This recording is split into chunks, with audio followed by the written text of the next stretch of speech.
గంట సేపు కూడా నమ్మబోతుంటే తాళం వేసుకొని ఇక్కడే పోనిస్తుంటే పనికి ఏం కలుసుకుంటుంటే చేతులు ఏం కలుసుకుంటుంటే నేను నా కొడుకు బిడ్డ పెట్టుకున్నా నేను నీకు దండం పెడతాను నా కొడుకు బిడ్డ నా కొడుకు బిడ్డ నా భర్త మంచలేంటి నా భర్త మంచలేక నేను ఈ పని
గవర్నమెంట్ నుంచి మీకు ఏదైనా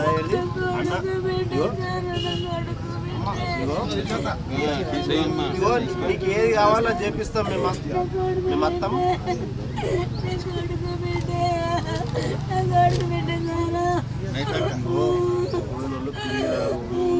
కాపాడుకో ఆరోగ్యం మంచిగా కాపాడుకో నీకు గవర్నమెంట్ నుంచి ఏది కావాలనేది మేము చేపిస్తాం ఇప్పుడు ఎంఆర్ఓ సార్ మాట్లాడాను మళ్ళీ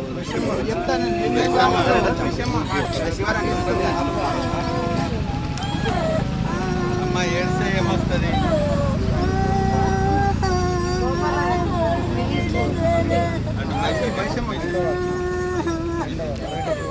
తీసుకో తీసుకో తీసుకో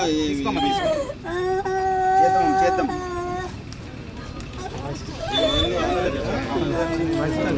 ఇటువంటి సంఘటన ఏదైతే ఉందో ఆ తల్లుల ఇద్దరి ఆవేదన చూస్తుంటే నిజంగా ఉండే తరుక్కుపోతుంది. నిజంగా వాళ్ళకు ఆమెకైతే ఇద్దరు పిల్లలు చనిపోయిన తల్లి నిజంగా ఆమెను ఓదార్చడం ఎవరితోటి తరం కాదు. ఆ సంఘటన దురదృష్టం. దీనిపైన ఇప్పుడు నేను ఎంఆర్ఓ గారితో కూడా మాట్లాడినా. వాళ్ళిద్దరికీ ఒంటరి మహిళకు పెన్షన్తో పాటు ఇల్లుకు సంబంధించిన విషయంలో ప్రభుత్వానికి ప్రపోజల్ పంపించారు, అవి కంపల్సరీ వచ్చే విధంగా చూస్తాం. రెండవది ఏంటంటే ఈమెకు కూడా ఆ తండ్రి పేరు మీద ఒక 2 BHK మంజూరైన దాన్ని కూడా ఆమెకు అందించే విధంగా రెండవ ఆమెకు ఇస్తాం. అంతేకాకుండా ప్రభుత్వం పరంగా ఎంఆర్ఓ వారికి చెప్పడం జరిగింది. ప్రభుత్వ పరంగా ఎలాంటి అవకాశాలు ఉన్నా వాళ్ళకు అందించాలా. ఎందుకంటే ఆ కుటుంబాలు పూర్తిగా అంటే రేపు భవిష్యత్తు శూన్యం కనిపిస్తున్న సందర్భం కాబట్టి ఆ కుటుంబాలకు కాంగ్రెస్ పార్టీ కానీ కాంగ్రెస్ పార్టీ కార్యకర్తలు కూడా మున్ముందు కూడా ఎలాంటి ఇబ్బందులు ఉన్నా కాంగ్రెస్ కుటుంబంగానే భావించి వాళ్ళకు సాయం చేసే ప్రయత్నం చేస్తాం. జరిగిన సంఘటనను చింతిస్తూనే ఒక పక్కలను ఏ విధంగా ఆదుకోవాలనే దాని మీద ఆలోచిస్తున్నాం. ఇప్పుడు ఎంఆర్ఓ గారితో మాట్లాడి నేను ఆ విషయాలు కలెక్టర్ గారికి పంపించమని చెప్పిన మా మాజీ మంత్రి గారు సుదర్శన్ రెడ్డి గారు, మహేష్ అన్న గారితో కూడా మాట్లాడి వాళ్ళిద్దరి ద్వారా కలెక్టర్ గారి నుంచి కూడా ఇంకెలాంటి సహాయాలు అందించాల్సి వచ్చినా వాటిని ఖచ్చితంగా వాళ్ళకు అందే విధంగా చూస్తాం. అంతేకాదు మాకు సాధ్యమైనన్ని రోజులు ఆ కుటుంబాలను ఆదుకునే తనకు ఇక్కడ ఉన్నటువంటి కాంగ్రెస్ కార్యకర్తలందరూ కూడా అండగా బాసటగా ఉండే ప్రయత్నం చేస్తాం. ఖచ్చితంగా జరిగిన సంఘటన దురదృష్టకరం. ఖచ్చితంగా ఆ కుటుంబానికి ఆ దేవుడు శక్తిని, ధైర్యాన్ని ఇవ్వాలి. ఎందుకంటే నిజంగా ధైర్యం కోల్పోయిన స్థితిలో ఉన్న రెండు కుటుంబాలు కూడా కోలుకోవడం బాగా కష్టంతో కూడుకున్న పని. ఆ భగవంతుని కోరుకుంటున్నాను. మానసిక స్థైర్యాన్ని, ధైర్యాన్ని, శక్తిని దేవుడే ప్రతి అందించాలని అది భగవంతుని కోరుకుంటున్నాను.